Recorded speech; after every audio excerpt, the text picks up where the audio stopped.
Peace and blessings. Namaste. To all light warriors, workers, and everything in between. It is I, Sophie, today, and I just got done with my yoga, meditation, slash Tai Chi, slash Qigong thing, whatever it is that I'm doing right now. I've created my own type of meditative flow. And I don't think that I actually created. I think I'm tapping to something ancient, okay? And I'm just going with the flow as I go now. And the reason why I am bringing this up to you is because I get a lot of inquiries right now of people asking me how to properly meditate or how I personally meditate, okay? And I'm here to share with you that there is no one perfect way to get this done. It really depends on your spiritual journey, what level you are dealing with now, okay? And here's what I mean by this. We have been taught for such a long time that the proper way of meditation is to sit and clear the mind. And we want to clear the mind so that we can hear from the divine. Yes. And that is a good method of meditation. But not everybody can get there right offhand, all right? So for those of you who are sitting in meditations, but songs are coming across, situations are coming across, okay? Even past hurts or arguments, whatever it was that is coming across your mind, that is causing a distraction, that is getting you frustrated, I need you to change the way that you think about this, okay? Don't allow this to frustrate you any longer. As a matter of fact, if you are in your meditation and these things, these thoughts, these situations, these songs, whatever it is keeps popping up, I want you to slow it down. Okay? If a song comes to mind, slow down the song. Pay attention to the lyrics. If a situation comes up, slow it down. Pay attention to the situation. Okay? I don't care if it's positive or negative. You need to focus on it, and that will become part of your meditation in the beginning journey. Why? Because the things that are coming to focus are coming from the subconscious mind. All right? And because it's coming from the subconscious mind, it could very well signify that there's something that you have not addressed yet, or something that you need to address, or something that is still bothering you, something that is holding you back. And if you start to actually pinpoint in that meditation what it is by acknowledging it, by paying attention to it, maybe it'll tell you a story about yourself or something that you didn't even know about yourself, okay? So don't get frustrated if in the beginning of your meditations there's all types of things going on, all right? Everybody has a different role here to play. They're tapped in differently. And I'll give you an example. In the beginning of my meditation journeys, I never, ever got clear. Okay? Now, some of you are going to say, oh, well, that's not good. That's not good. You know, you should always have the ability to get clear. Not necessarily. In the beginning of the journeys of my meditation, every time I went into a meditative state, I always ended up having a conversation. Okay? With the divine, with source, with the ancestors. Like, I would never have a meditation where it was just quiet. I ended up somewhere, you know, and I was getting frustrated by that too, because of what I was being taught. Until I realized that's not the type of meditation that I need to do if I want to clear my head. All right. So if I'm meditating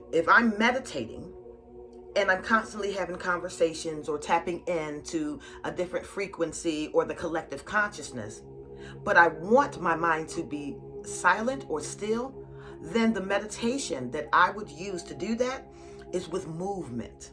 Okay? So this is where you have your Tai Chi.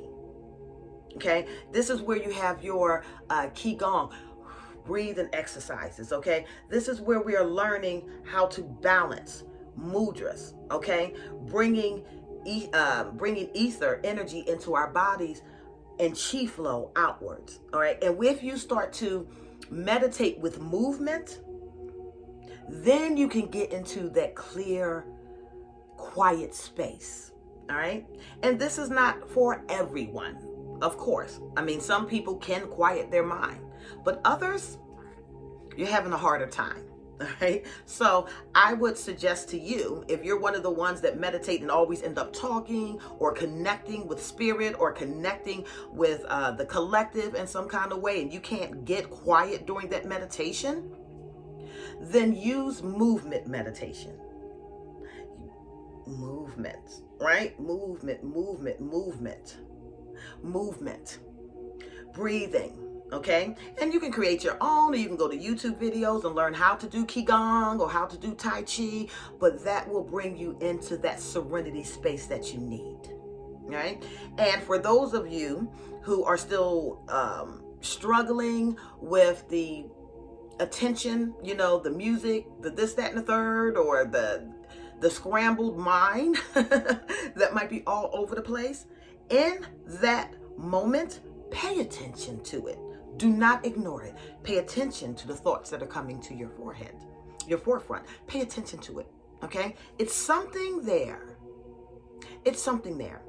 And if you think that you're just supposed to ignore it, then it stays stuck in your subconscious. You can't address it, and if you can't address it, you can't heal it. Can you? Absolutely. So, a lot of different forms of meditation, okay? Quiet, stillness, yeah, you can do that, stillness, okay? Or conversations, okay? If I'm sitting like this and I tap into the divine, I hold conversations with the divine and the collective consciousness. However, if I'm having a moment where I just need to be still and I don't want to hear anything and just let chi flow, that's when I do movements. Muchas. Okay, so that's all I wanted to say to you guys. I'm still developing my own type of meditative practice that works for me, which is a mixture of Tai Chi, Qigong, yoga. All right, I don't know what to call it. Maybe I'll just call it Sophie Gong. If you're interested in Sophie Gong, you can send me a comment or email. That's all I have to say. I'm sorry, I'm being silly. Also, don't forget that I am holding, I am open for people who want activations, who wants to know what their gifts are, who wants to know what their journeys are. If you need help, if you need healing, send me an email, dragonlotusms@yahoo.com. Okay, and I tend to respond pretty quickly. And all of my one-on-ones are donation-based. Donations are the desire of your heart or what you can afford, because what's important right now is the actual work. Okay, the actual work. I am Sophie, and I love you all. Perfect your meditation strategies. Bye.